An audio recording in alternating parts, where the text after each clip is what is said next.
My goal here is simple. Funner for everyone. Hey, Jane, you having fun? Woo! Is that legal? Because around here, funner is a state of mind. Good morning, Laker fans. Happy Monday. Big day to start off the week. Appreciate you guys being a part of the show. Little Lakers talk daily to get the week started. And why don't we just throw a game 4 in there between the Lakers and the Memphis Grizzlies. Please subscribe to the channel here on ESPN LA. Would greatly appreciate that. Shout out to Harris Resort SoCal. Find your funner state of mind with a visit to Harris Resort SoCal. Voted best resort in funner California. From dining to unwinding, you'll find fun around every corner. Learn more at harrissocal.com.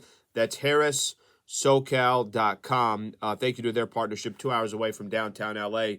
Little preview of game number 4, Lakers and the Memphis Grizzlies. So, second game at crypto.com. Obviously, Lakers handled business on Saturday. 111-101 was the final score.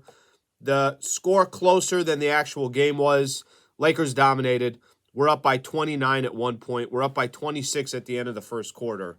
Laker fans, I don't want to burst your bubble here, but what we saw on Saturday is not what we're going to watch and listen to on Monday. I really, really do not believe that that's going to be the case. I think we're going to get the best shot from the Memphis Grizzlies all series long.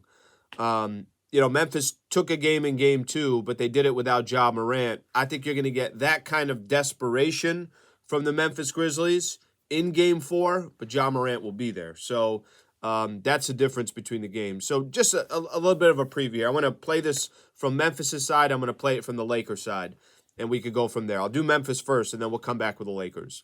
So the Memphis side of things is simple. You can't fall 3-1. You fall 3-1. Now you obviously got to win 3 games in a row against the Lakers. Now, granted, 2 of them are still going to be back at, your place, but the whole goal for the Memphis Grizzlies coming to LA was grab one of these 2 games. And I think a lot of times, there was a lot of things leaning towards the Lakers in game 3. Lakers were coming off a loss. There was the first playoff game, a sold-out Crypto.com arena since 2013. There was just the crowd and the juice on a Saturday night. I thought there was a lot of things that were playing to the Lakers' advantage. Again, and I'll go back to it, coming off a loss, Dylan Brooks running his mouth the way he was after their win in game 2. So I wasn't too surprised or shocked to see what happened in game 3. Memphis now back against the wall.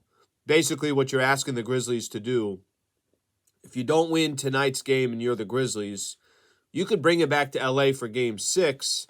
And I do think the longer the series is extended, we've talked about this before, I think the more it benefits the Memphis Grizzlies, not the Lakers. I think less rest, more travel will benefit the young team in Memphis. I don't think that's going to benefit the Lakers. I wouldn't call the series over if the Lakers win this game and they're up 3-1, but it's all but over. I like my chances that the Lakers winning one of these final 3 games. So I just set it up that way because that's how desperate Memphis is going to play in this one. Because Memphis is going to tell themselves, listen, if we win one game here in LA, it's 2-2 tied with still 2 left in Memphis. The Grizzlies would obviously feel good about themselves. By the way, even if Memphis won tonight's game, I don't think, the series is over. Oh, Lakers can't win 2 more. I don't think that at all. But that desperation that you saw from the Memphis Grizzlies in game 2, I think you're going to see it tonight. And I also think you're going to see it, but with Ja Morant there. The one thing I will say about Ja Morant, he was great. He was unbelievable on Saturday. 45 points, 13 assists, and 9 rebounds. That's an incredible stat line. Just an incredible stat line.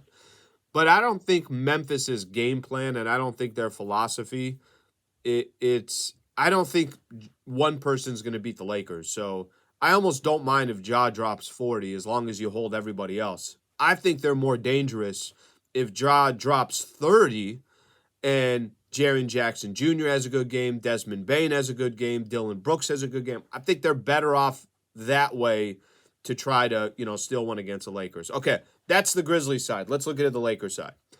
So the Lakers have been put in positions like this before, not just the playoffs. I think there's just been times throughout the season where they have a chance to really, really take control of another team or take control of another series or take control of an opportunity that's in front of them. They had that opportunity in game 2 and fell flat on their face. They failed. Then they came back. Game 1, Lakers came out, kind of set the tone. Game 2, Memphis did it. Game 3, Lakers came out and set the tone. Game 4 is going to be the question in my eyes is, are the Lakers going to be that team that comes out and kind of sets the tone? Are the Lakers going to be that team that says, guys, we are not extending this series. We got a chance to go up 3-1. We are not leaving Los Angeles to go back to Memphis unless this series is 3-1. The problem for the Lakers is we've seen them in situations like this not take advantage of their opportunities. I think, I use this saying, they play with their food. Lakers have not made their life easy. And this is another good test for the Lakers. Can you make that path, that road to potentially round number 2 just a little bit easier?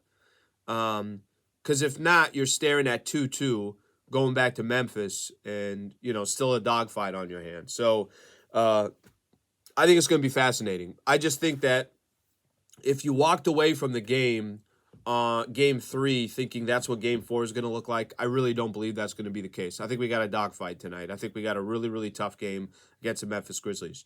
And oh, by the way, series tied 2 apiece with the Kings and the Warriors. Obviously, that series is getting extended. That benefits the Lakers as well. So we'll see how it all breaks down. But pregame show is going to start at 5:30. Tip-off will be at 7 o'clock. Hope you guys can be there for the broadcast, and appreciate you guys taking the time to listen to a little Lakers Talk Daily. Thanks, Laker fans. By the way, I got Lakers in a tight game. Very, very close. They're like 2 or 3, something like that. I think it's going to be a close one. Thanks, Laker fans.